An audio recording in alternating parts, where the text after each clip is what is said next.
একা একার ভাল লাগছে না, কল দি।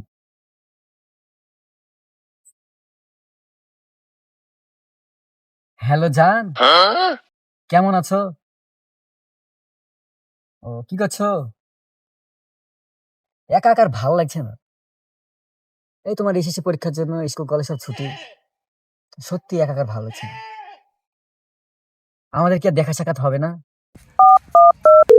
আপনি যে নাম্বারটিতে কল করেছেন আপনি যে নাম্বারটিতে কল করেছেন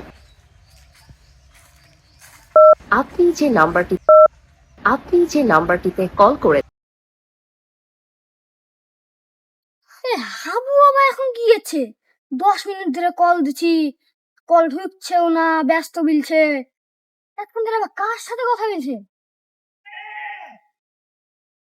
আপনি যে নাম্বারটি এই শালা বা কারো প্রেমে টেমে পড়লো নাকি? এতক্ষণ ধরে টাকা খরচ করে কারোর সাথে তো কথা বলছিল না। যাই বাগানে দেখি, ওই শালা মানে কারোর সাথে কথা বলছে।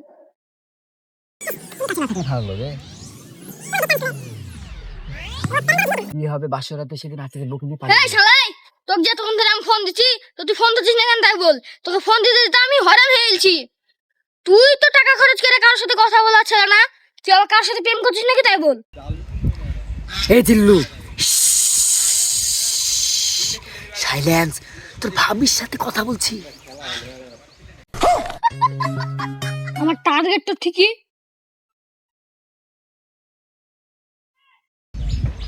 তুমি দেখা করবা কিনা বলো। আর যদি দেখা না করো তাহলে ফোন রাখলাম। আর যদি দেখা করো তাহলে আজকে সন্ধ্যাবেলা আমি আসছি। ফোন রাখো। কি রে ভাই, কি কেরা হলো? তাও আবার বোতাম মোবাইলে। হয়ে গেছে এইভাবে।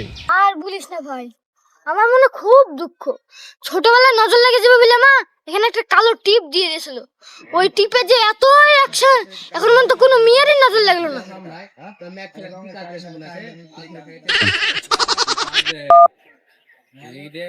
হ্যালো, কি আজকে বাড়ি ফাঁকা? আচ্ছা ঠিক আছে, তাহলে আমি সন্ধ্যার দিকে আসছি। যাবো সন্ধ্যাবেলা।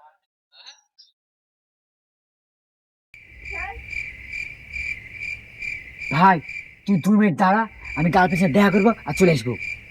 এত রাতে এসেছিস, কেউ দেখে নিলে পিঠের চামড়া থাকবে না। তাড়াতাড়ি আয়। চামড়া আমার বাল তুলবে। গার্লফ্রেন্ড সেবাটা কেউ নাই রে। আমি যাবো আর আসবো, থাক। তো ভাই তাড়াতাড়ি একটু আসিস রে। এছাড়া কখন আসবে রে? একটা মশা আসছে তো হেলিকপ্টারের মতো, এবার কখন উড়ে গেলে চলে যাবে বুঝতে পারবো না। ভাই ওর সাথে চাষ তো বহিন আছে, তুই আয়। তাই নাকি রে? যাক, কপালে টিমের অ্যাকশন আমরা কাটতে পারে। এই শালা আছে আমার সাথে।